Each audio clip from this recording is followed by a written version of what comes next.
Good afternoon, everyone. It's time for your favorite talk radio show. No, not that one. No, not that one either. Okay, it's time for a talk radio show. It's the Weather Report. You're listening to KMNR 89.7 FM, broadcasting out of Rolla, Missouri. The show where we cover the latest in the news, talk about what's going on in the community and in the world at large. And we've got a very special show for you today, as I have this time two wonderful guests.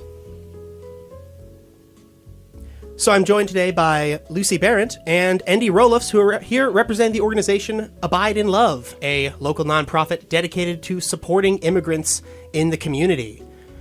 Lucy and Endi, thanks for coming on the show. Yeah, thanks for having us. Thank you.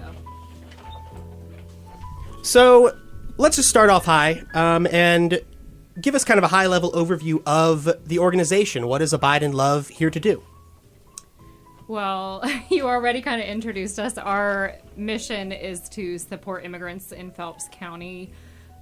We have a vision for how we could expand that in the future. Right now, specifically, we're focusing on supporting the ICE detainees who are being held in Phelps County Jail. Again, our mission is broader. Our work right now is more specific. And we're offering all kinds of support to the detainees, trying to expand that as we go. I don't know if you want to elaborate on that right now or get to that later. Yeah, sure. Let's talk about what that support looks like. Okay, so one thing that we are doing is we met with the sheriff and talked to him about our intentions to form this group, and he was incredibly supportive and kind of helped us brainstorm some things that we could do. So one thing that we've done is we have care packages that we've purchased. We've gotten a lot of donations from just local people who want to help and support our efforts. And so, we've been putting that money towards purchasing care packages for the detainees, which the jail is stockpiling for us and giving them to the ICE detainees as they come in. So they just have some kind of comfort item as they come in. On it is a sticker that Endi designed for us. It's in English and Spanish, saying who we are, who the care package is from. So that's our first form of contact with them. And then we also have established a kind of pen pal system, is what we're calling it, where volunteers from our group, we have kind of a systematic way that they're each assigned the names of ICE detainees who are here. So Colin, could you please be a pen pal for this person? Mm-hmm. And then the pen pals connect with them through the jail phone app, and that gives them kind of a lifeline to the outside world, somebody to talk to. And then we also immediately give them money so that they can call their families and tell them where they are. A lot of them wind up detained here, obviously without knowing that they were coming here, and their families don't know that they're coming here. Mm-hmm. So if they come into the jail, they don't have money on their jail phone account. They don't have a way to even reach out and tell someone where they are. So those are, some of the things we're doing daily is they're getting these care packages from us, and they're getting this jail phone money, and then a contact with somebody who can help them. Wow. And so this is a relatively recent organization, just coming about in the past few months. Can you talk about how Abide in Love came to be? We started, our first meeting was on May 6th, and Amy Beechner McCarthy, our founder, had been listening to a podcast that gave her some hope about the current situation in the U.S. This podcast encouraged people to ask themselves how they could respond locally to current events and the chaos that we're going through. Mm-hmm. So she became aware that 40 ICE detainees were here in Phelps County Jail.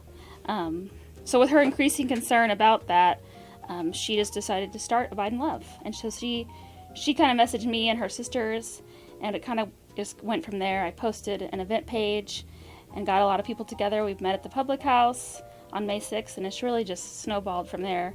Our initial goal is to contact local detainees, support them with funds, like Lucy said, but who knows what it'll be in the future, so we'll see. Yeah, and the group has grown pretty rapidly. I remember you were profiled recently in St. Louis Public Radio, which itself is very impressive. You're up to about 50 members that are involved in communicating with detainees or supporting the group. This week alone, I think we've grown the support, and the people who have been emailing us has been outstanding. Yeah, we've got about 50 people here locally who are on our email list and our phone list and attend our meetings. Sometimes not all 50 at the same time. But we usually have, about 30 people at a meeting. And then, like Endi said, this week we've gotten just dozens and dozens of emails from people all over the state who want to help. We've gotten emails from people not just in Missouri, but other states too, who heard the St. Louis PR broadcast and they want to form their own group like ours. So we're kind of trying to figure out how to help people in other places do that, even though we're still kind of building the ship as we're sailing. We're growing faster than we know how to handle. Right. It's good. All good. And we're not anybody special, we're just regular people who decided to do this, and now people want to know how we did it. Yeah, it's kind of daunting. How did we do this? Come into existence a month ago, and now you're seen as the leader in this. But right. It's a good problem to have. Yeah. Better to have more people wanting to help and not knowing what to do than the opposite.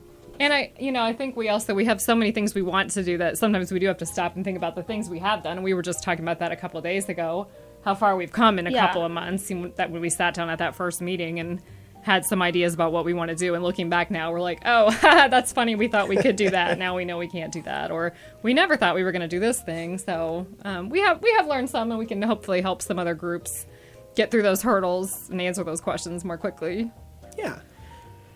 Well, hey, folks at home who are listening in, if you have any questions for Endi and Lucy of Abide in Love, text into 504-656-6735, and we'll talk about it. Now, I'm sure to a lot of people, this is kind of coming as news to them that there are ICE detainees in the Phelps County Jail. So let's talk a little bit about these people. Who are these folks that are being kept here in the jail? Yeah, so we started tracking ICE holds as they came in towards the end of March. Since then, I'm sure the jail could give you more precise numbers. We've had almost 200. It may actually have just crossed 200 since the end of March. At any given time, our jail holds 50 ICE detainees, so a lot of them, they come here, they spend some time here, and then they wind up getting transferred to mostly Greene County, the jail in Springfield. And a lot of them are deported from there. So, again, we've had about 200, but at any given time, we have about 50. They're coming to us from St. Louis, and they've arrived in St. Louis from as far as Chicago. It seems that most of them are from Missouri, but we have had some detainees from Illinois, probably other places, too. That's not something that you'd have to ask them that specifically. Yeah. It's not like that's listed somewhere where we can just see where they were all picked up. So that's who they are. Interesting. And so they are wind up in being deported. Are these people who have been picked up charged with crimes or picked up in ICE raids? Yeah. So when you look at the sheriff's app, all it says is ICE hold. For other types of detainees, it says what their charges are. It doesn't. That information isn't given to us. In fact, I'm not sure that our jail even gets that information. They just know that this person is an ICE hold. Some members of our group have spent a lot of time looking on CaseNet and Parcher and things like that to kind of get a sense of that. And I can tell you what some of the things are that some of these detainees have been charged with. Most of them, the answer is nothing. We have one who's charged with driving without a license. One who, how dare they? One who was not wearing a seatbelt. One was going 16 miles over the speed limit. One failed to register a vehicle. One had several minor traffic offenses over the course of a couple of decades. One was fishing without a permit. That's the crime wave that they're talking about. One had a flat tire and was blocking the road. Failure to display plates. Driving in the wrong lane, camping out in the left lane when you should be, So these are just getting over in the right lane. Regular traffic violations. Traffic violations, yeah. Run-of-the-mill offenses that, any person would get pulled over for, and they get pulled over, and... Right. They're asked to produce, their documents, which a lot of them probably can't do. Mm-hmm. So, and then, the police will call ICE, and they'll pick them up. And so now, do you know the... process legally from there? Like when they're here in the jail, are they brought before a judge, or, is there kind of legal intervention at this stage, or are they on the track for deportation and that's going to be what it is? That varies as well. We have some who they're picked up and they already have a deportation order, so there's really nothing left for them other than to wait until they're deported. In that case, a lot of them actually want to be deported sooner rather than later. If they're like, I've already been detained, it's clearly going to happen. Yeah. Please don't make me sit What's here the hold for up? 6 months. Yeah. There are some who have upcoming hearings. We've had a few who are applying for asylum. We actually had one who was granted asylum, which has become incredibly rare, but then ICE has the right to appeal that within 30 days, and they did almost immediately. Of course. So we don't know the result of that yet. We've had some who had hearings that didn't go well, and so they now know that they'll be deported. We have a lot who have upcoming hearings. So we have recently partnered with Rapid Response in St. Louis, and they work with detainees not just in our facility but throughout the state to get them a free legal intake. Mm-hmm. So when we have people come in, we send their names to Rapid Response. They provide them a free intake with a voluntary attorney, a voluntary interpreter, who interviews them to determine if that person has any legal outlets. And then they take that information, they meet with a team of immigration lawyers, and then they come back and they do a follow-up with the detainee, usually within like a week or so, and tell them if they have any legal outlets. Mm-hmm. A lot of them don't. So at least they're getting that service where they're getting to sit down with an attorney at no cost to find that out, right? But a lot of them don't have an outlet. If they do have some kind of legal outlet, then this same team of volunteers provides them with a list of immigration attorneys who are currently taking clients. Their lists are very long. Mm-hmm. So even if you get on a wait list, a lot of people are getting deported before the attorneys ever get to their name on the list. So, yeah. We're trying to do what we can for them, but for a lot of them, it's relatively inevitable that they'll be deported. Wow. So one of your big methods of support has been getting these detainees in contact with their families. If you could speak more on what that process is. Are families notified when their relative is detained or where they're taken? Not from what I can tell. Just because they're telling us that when they come here that, when we started our group, there were people who had already been sitting here for a long time. Mm-hmm. And, just as an example, we had one who had already been here for 40 days. His family is in Honduras, and he had not called them the entire time he'd been here. So his sense was, of course, that nobody knew where he was. Mm-hmm. And I know that when they move them from here to, again, most of them go to Springfield, they're not really given an opportunity. I don't think our jail gets notice early enough to give them an opportunity to tell anyone that they're moving. So, even once their families find them here in Phelps County, then they could wake up in the morning and see that they're no longer on our list of detainees. The person's gone and they don't know where they went. Mm-hmm. And does that go for Abide and Love as well? Are you able to follow these detainees as they're moved around? Or? We now know that a lot of them go to Springfield, so we've tried to make that part of our communication with the detainees is, once we introduce ourselves and tell them who we are, we try to also advise them. We don't know for sure, but you might tell your family that there's a good chance the next stop for you is Springfield, so that if they realize you're not here, they know where you've gone. And we do use the ICE detainee locator, where you can put in someone's name and see what ICE facility they're being held at, but you also have to know their country of origin. Oh. So if they've told you that, great. If not, it's a guessing game. Mm-hmm.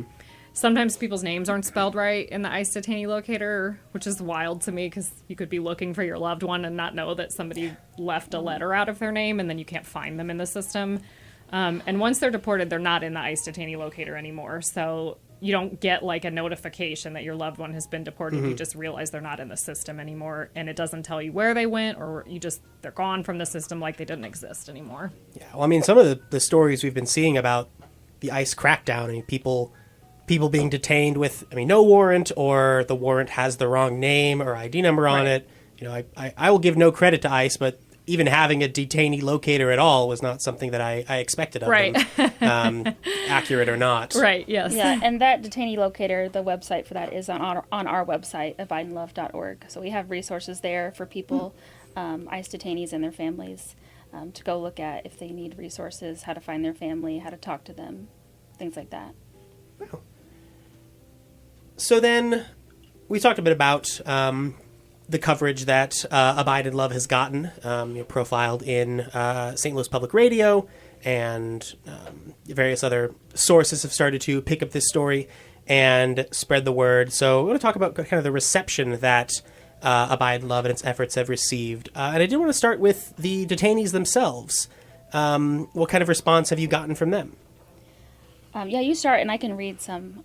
I'll pull sure. up some of Yeah. the images. So, like I said, we have kind of a pen pal system so that all of the detainees are matched with one of our volunteers who reaches out to them.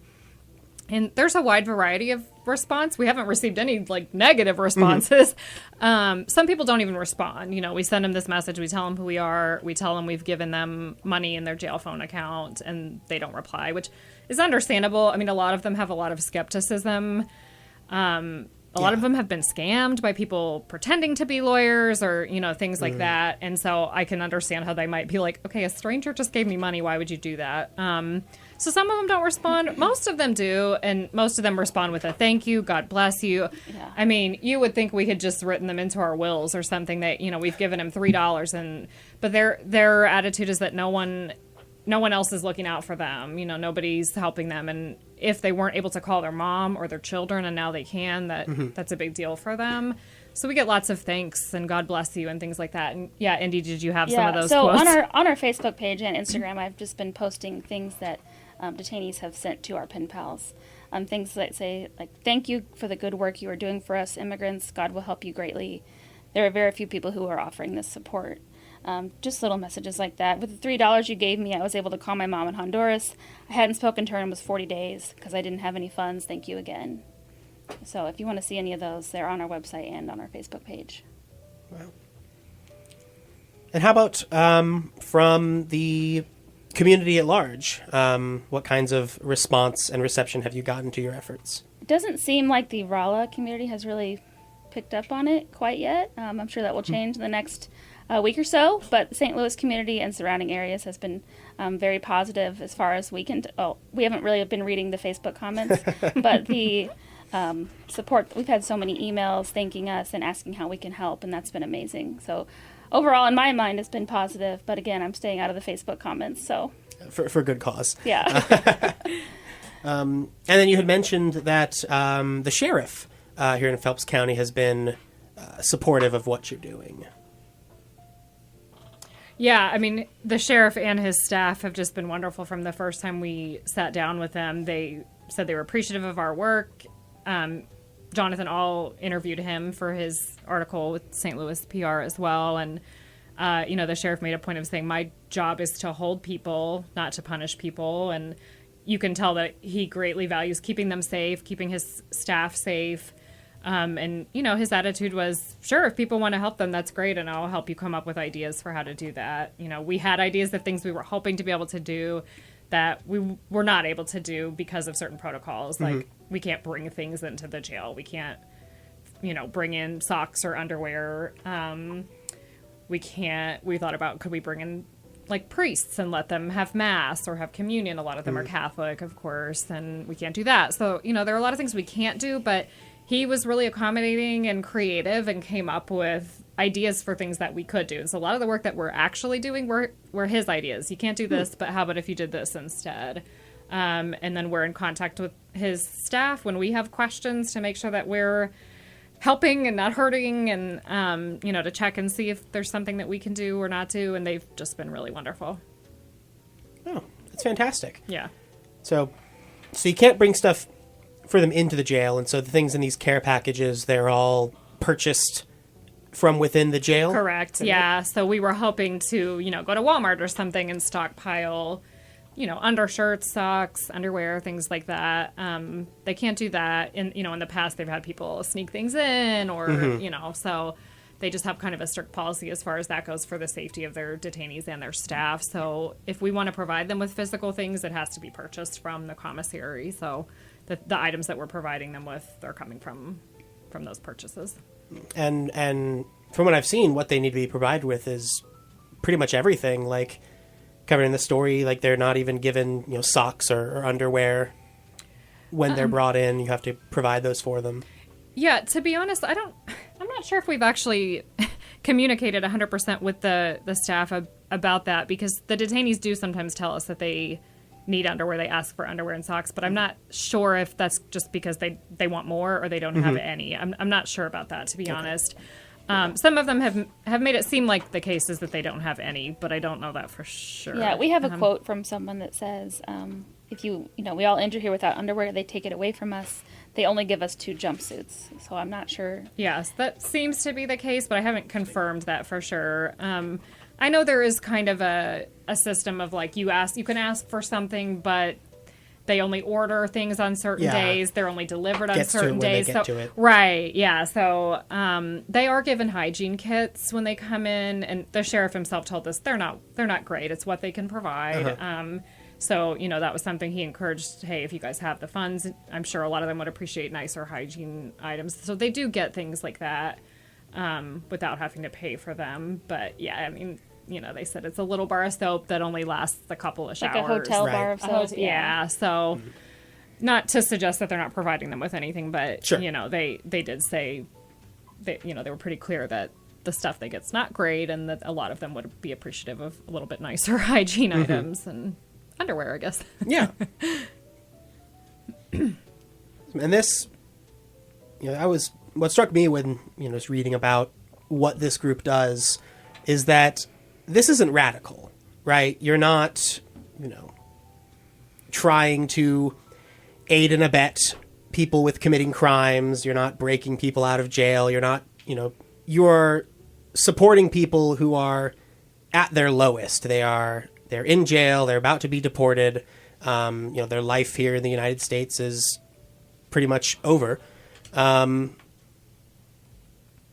so that's really resonated with me, was the impact that even such a small gesture like that does. And I think reading some of those testimonies from the detainees, that really resonated, was just how, just a few dollars that leads to them being able to call home, which they wouldn't have been able to do otherwise.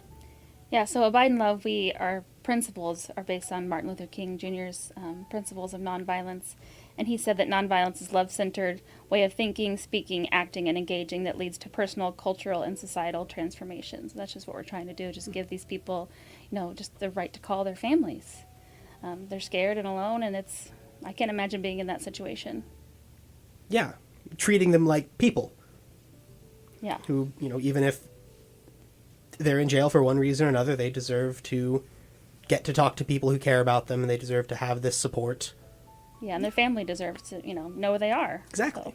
And I don't think we intend for that work to seem as radical, or to seem radical, but more and more it seems like maybe it is, when what's happening on a national level is, creating a terror state, ultimately, where the expectation is that they're going to have to live in fear, and that they're not entitled to basic rights and to be treated with basic human decency. So, yeah, I don't think we intend giving a couple dollars here to be seen as radical, but it seems like maybe it is, because, they're telling us no one else is really doing this work. And, again, people have reached out to us in the last week from all over the state and from other states wanting to start a group like ours. I think there are people who want to do this work, and right now, I don't know how much is happening. I'm hearing there are other groups like ours. I'm sure there are. So I don't think of it as radical to treat people as humans and give them a couple dollars to call their family and make sure that they have underwear. But right now it's feeling more and more like maybe it is. Yeah, because, some of the response I've seen online are the kind of snarky, like, well, they shouldn't have come here. Right. But, I mean, these are people that in normal times would never even be on, immigration enforcement's radar. Right. These are just ordinary folks, living lives, working in jobs. I know kind of a big link to this that you've actually been communicating with me a lot about is the story of Carol Mayorga. Sure. Kind of a quintessential ordinary person, a staple in her community, who was taken away by ICE despite being allowed to live here, not a Right. citizen, but Right. having legal status here. And you've been in touch with Carol, is that right? Oh, yeah, I talked to her today. Oh, really? Yeah, she's actually helped us out a little bit. Most of our detainees speak English and or Spanish. Occasionally we get some who speak Mandarin. And so Carol does a little bit of translating for me. And I know that she's donated her own money to try to help detainees. And yeah, she hasn't formally become part of our group yet. Maybe I could recruit her. But yeah, we talk, and she's enjoying being the soccer mom she always was. And she's busy all day, every day at her kids' sporting events. And she's back at work. And yeah, so. Yeah. I know, Andy, you had some other quotes from some of our detainees, you know, talking to the point, Colin, about them just kind of being normal people who wouldn't even be on the radar. There's the one that was, you just posted a couple days ago. There's Let me find it. Yeah, a woman we have, she's 27. Oh, that one's just heartbreaking. Yeah, she has 2 kids. One is 3 and one is 6. Her yeah, husband. I have it. I can read it. If you Yeah, want. read it. Yeah. She said, I need to get out of here, and this is so hard. I'm not a bad person. I'm only 27 years old and miss my children so much. I don't know what to do with my life without my children, and thank you so much for being with me in these moments. Yeah, she's a really sweet girl. Her husband's already been deported. She hasn't heard anything from him since he was deported, so she doesn't know where he was sent. Again, it's another one of these situations where there's no definitive statement from any organization that we deported your husband on this day to this place. It's just that they drop out of all of our systems. Right. So you check the ICE detainee locator and they're not there. You check the Bureau of Prisons website and they're not there. You check the Department of Corrections and they're not there. So it's really just kind of process of elimination. And then you go, okay, so they're not in any of our systems, so they must have been deported. So yeah, she's got 2 little kids, husband's deported, she's now detained. So, you know, she had a power of attorney. She appointed someone as a power of attorney. That person stole from her. Her brother, who's in his 20s, is now keeping her children because she doesn't have anyone else to keep them. And so those kids are at home right now with no parents. So yeah, we've been helping her a lot. She's going to get that legal intake. Did we talk about the legal intake? We did, right? Yeah, with the getting from them to speak Rapid to an attorney. Response. Yes. Yeah, so And they've been helping her a lot, too. Yeah, she's in that process, and they have been supporting her, and we've been supporting her as much as we can. We had another one who we sensed was depressed, or, you know, at least very, very sad. Understandably so. And her situation, since she was detained, is that her husband is not working currently because it's summer, so they have little kids at home as well. So he had to kind of, I don't know if he quit his job, but there's no income coming in right now. So she's detained, so obviously she's not earning any income. He's now staying at home with their kids, and she was pretty convinced that they had nothing to eat at home. And so we did reach out to Rapid Response about that and reached out to her husband, and it turned out she was right. Her suspicion was right. They didn't have anything to eat. So Rapid Response helped with that as well, providing food for them. But yeah, those are the people we're talking about. You know, their moms, their dads, their people's children. We have one whose mom texts us like 10 times a day. But yeah, agreed. People who would not have been on the radar just a few years ago. Really cheery. Sorry. Yeah. That's okay. No, that's to be expected. It's a depressing subject, but It is what it is. you know, you're filling the role that doesn't exist in our system that should. That Right. why isn't there this continuity between the family and the detainee? You know, if we're trying to support these people, even through, you know, processing them, eventually deporting them, then there is no reason why, with the resources we have, with the resources that ICE has, and the mountain of additional resources they just acquired, Yes. more on that later, that we can't, you know, help these families that we're tearing apart through our own policy choices. Right. I mean, they're entitled to habeas corpus, to, you know, due process. Anybody who has feet on American soil is entitled to that. So there's no reason we shouldn't be and couldn't be doing this more humanely than we are, other than they don't want to. Yeah. Well, say, listeners, we are at about 5:30. We're talking to Endi Rolufs and Lucy Behrendt from the local nonprofit Abide in Love, supporting the local immigrant population and ICE detainees in the Phelps County Jail. If you have any questions for our guests, feel free to text into 504-656-6735, and we'll talk about it.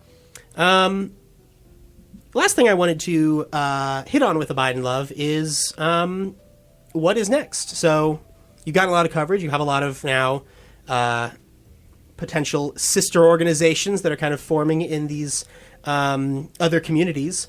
What can folks who listen who might feel motivated by hearing about this organization do to get involved and support you? As far as what's next, we don't know. We're coming up with new ideas all the time of how we want to help more, but I did meet with some ladies today who want to form some form of a Abide in Love St. Genevieve. So there's 4 places in our state holding ICE detainees. We're one of them.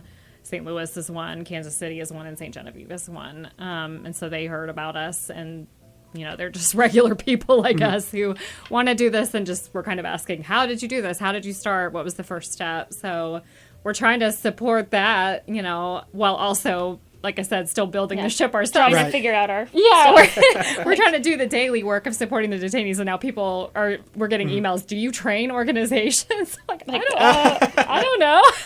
Ours is 2 months old. Sure, let me throw something on a Google Doc and pretend I know what I'm talking about. But so that's kind of what's next, and continuing our work. We're hoping to be able to buy more items for them, for more hygiene items. We want to start, and this was the sheriff's suggestion, we'd like to start like a medical fund for them within the jail, because over-the-counter medications, ibuprofen, sinus medications, things like that, the detainees have to have money to access those things. So that was a suggestion he had. Something I think they would really appreciate is if you guys could help with this. And we haven't managed to do that yet, but we'd like to do that. Yeah, we really had like a funding roadblock until recently. Right, yes. People have been supporting us all week because of the STL, the NPR article, and that's been amazing. But we do have fundraisers out there. We have donation links on our website. So that's a great way to support us if you want to support them. So visit that website. It's abideinlove.org. ABIDE? ABIDE, inlove.org, yeah. All right, yeah, I think I checked the ad. It has links to everything we've been talking about in terms of resources.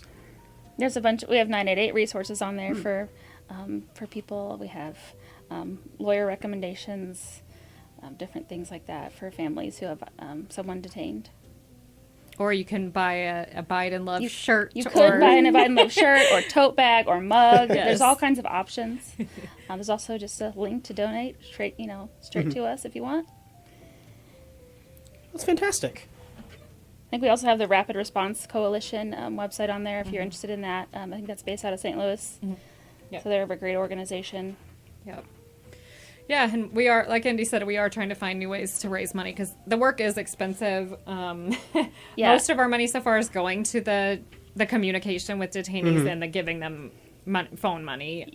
Just as an example, the minimum we can give them is $3, and there's a $2.21 fee to give $3. So if we want to give someone $3 to make phone calls, it costs us $5.21. Yeah.